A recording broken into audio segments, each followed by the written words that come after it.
मीरन, अब ये मैं पूछना चाहती हूं आपसे, कानून एक और आ रहा है।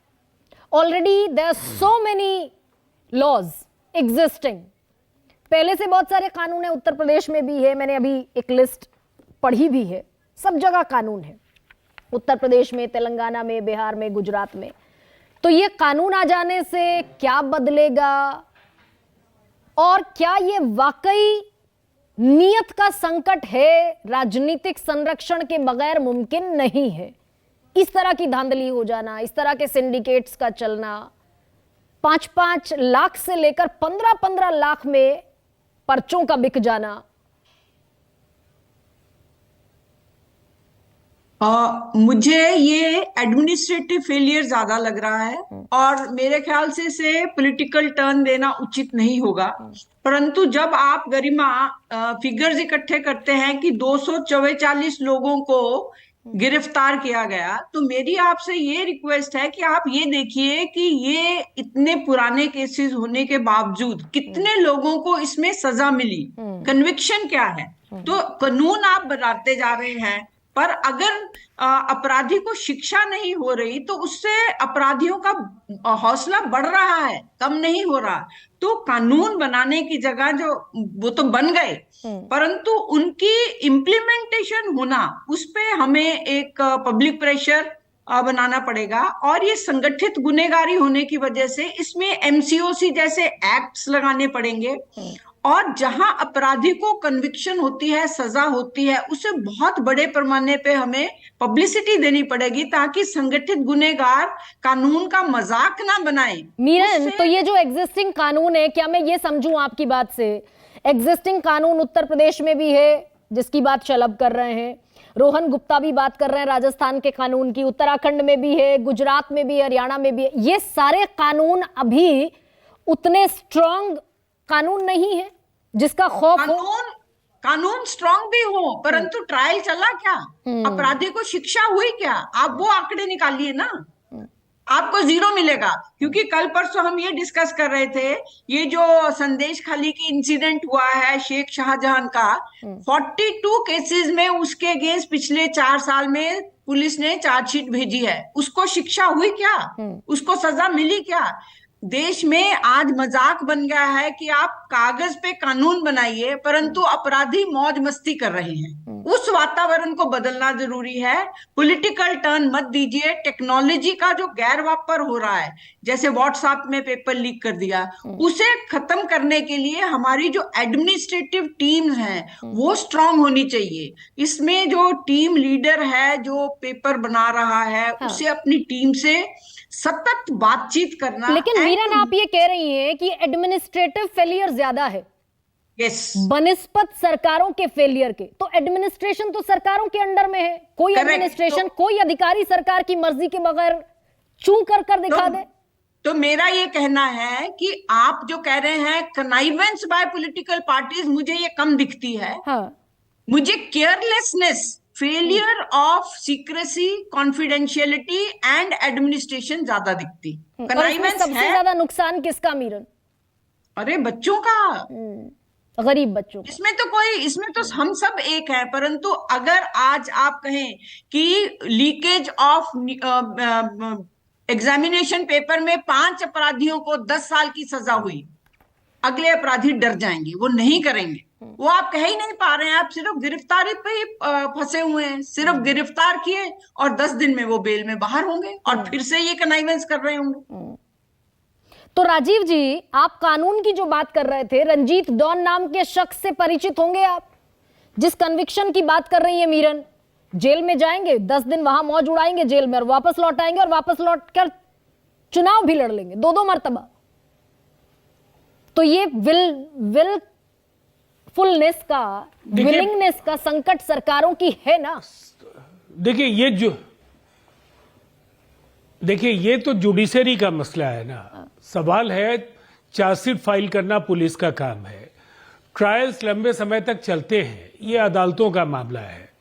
और मुझे लगता है अगर इनको, सिस्टम को और प्रभावी बनाना है तो निसंदेह रिव्यूज जरूर होने चाहिए कि कहीं जो गवर्नमेंट को की जो भूमिका हो सकती है पुलिस की जो भूमिका हो सकती है चार्जशीट फाइल करने में, या जो भी इन्वेस्टिगेशन वगैरह के स्तर पर अगर कहीं खामियां हैं, तो निसंदेह उनको फिर जवाबदेही के लिए नामित किया जा सकता है, उनके खिलाफ कार्रवाई की संस्तुति हो सकती है। लेकिन अदालतों में कार्रवाइयां लंबे समय तक इसलिए चलती हैं कि अदालतों में वैकेंसीज लंबे समय से एग्जिस्ट कर रहे हैं। बहुत बड़े स्तर पर जब तक न्यायिक नियुक्तियां नहीं होंगी तो अदालतों का कार्य सुचारू रूप से नहीं चल पाएगा। लेकिन कई ऐसे कारण हैं, लेकिन मुझे ऐसा लगता है लेकिन कि हालात बदल रहे हैं। अगर मैं तो ये कह रही हूँ कि अरेस्टिंग की नौबत क्यों आ रही है, एक के बाद एक अरेस्ट तब करना पड़ेगा जब क्राइम कमिट होगा। क्राइम कमिट क्यों हो रहा है, ये भी बड़ा सवाल है क्या शलभ?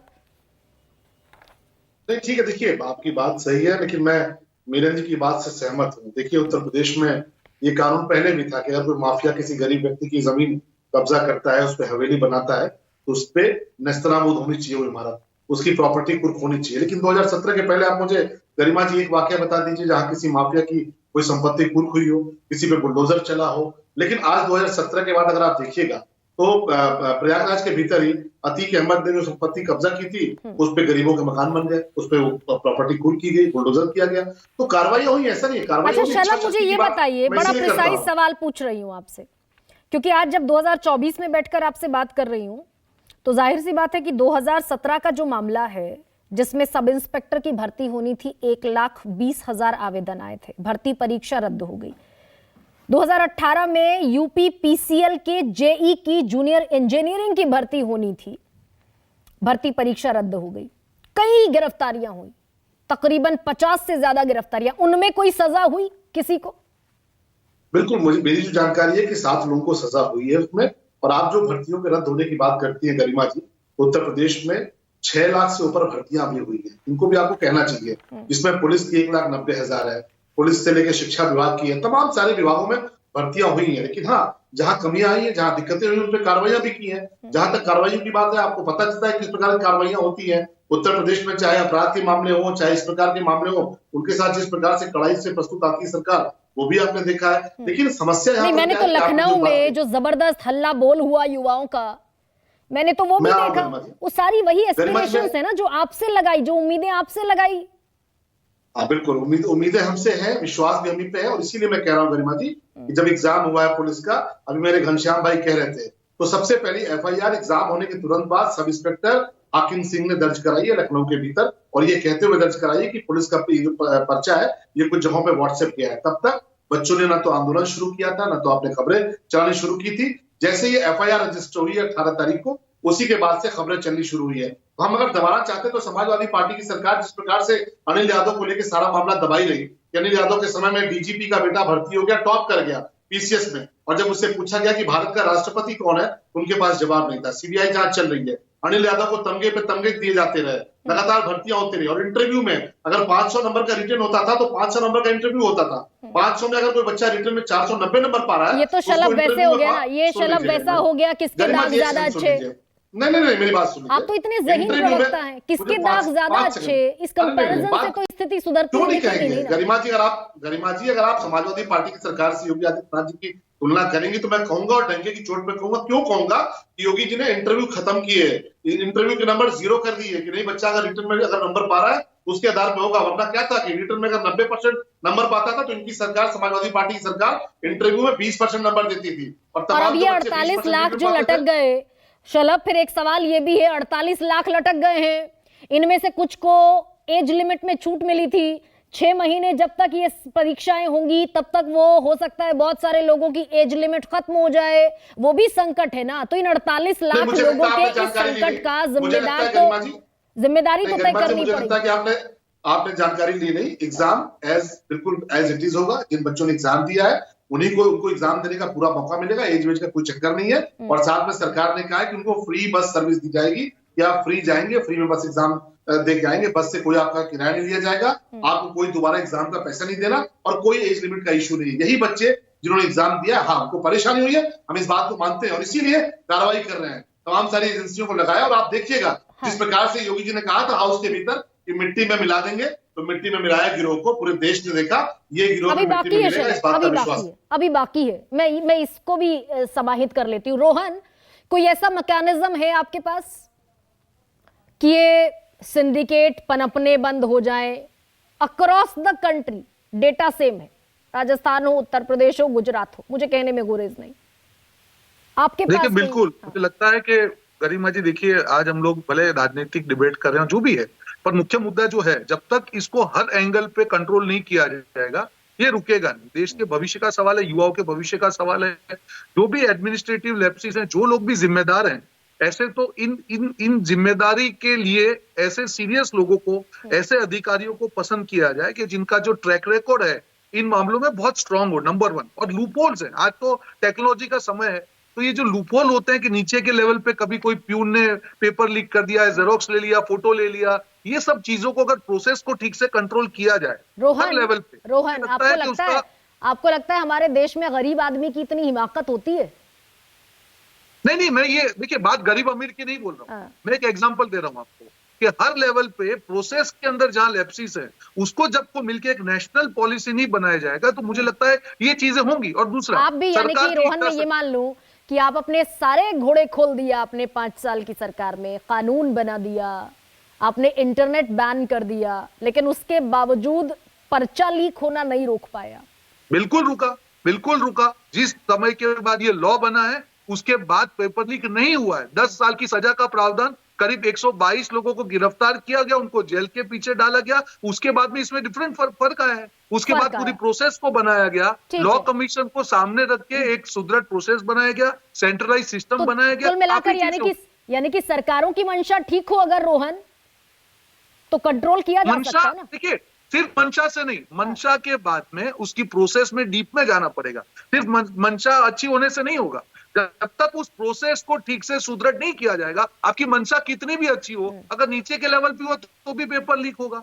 अगर जैसे भाजपा की मैं बात करूं तो गुजरात में जब उसी के पदाधिकारी उसमें इन्वॉल्व हैं, आप मंशा की कौन सी बात करते हैं, कैसे सजा करेंगे? तो पहले तो इच्छा शक्ति की बात है, उसके बाद उसको सीरियसली लेके प्रोसेस सेट करने की बात है, अगर उसके बाद भी ना हो तो स्ट्रॉन्ग लॉ एंड ऑर्डर की बात है। ये तीनों चीज अगर साथ में चलेगी तभी इसको रोका जा सकता है। घनश्याम तिवारी, मैंने दोनों स्टेट का आंकड़ा आपके सामने रख दिया, उत्तर प्रदेश ले लीजिए, गुजरात ले लीजिए, और फॉर एन एग्जाम्पल टेस्ट के तौर पर राजस्थान ले लीजिए, तो तीनों ही सरकारों की नीयत का संकट है कि नहीं, या फिर यहां आप सेलेक्टिव हो जाएंगे?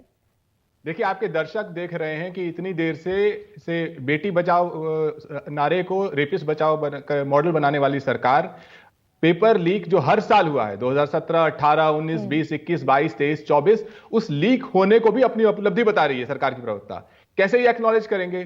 जो मुख्यमंत्री अपने ट्विटर हैंडल से जारी करते हैं, सरकारी नौकरी हेतु आयोजित परीक्षाओं के समयबद्ध परिणामों और पारदर्शी चयन प्रक्रिया के लिए मुख्यमंत्री श्री योगी आदित्यनाथ जी महाराज को धन्यवाद ज्ञापित करते हुए श्री दुर्गेश चौधरी। ये दुर्गेश चौधरी कौन है?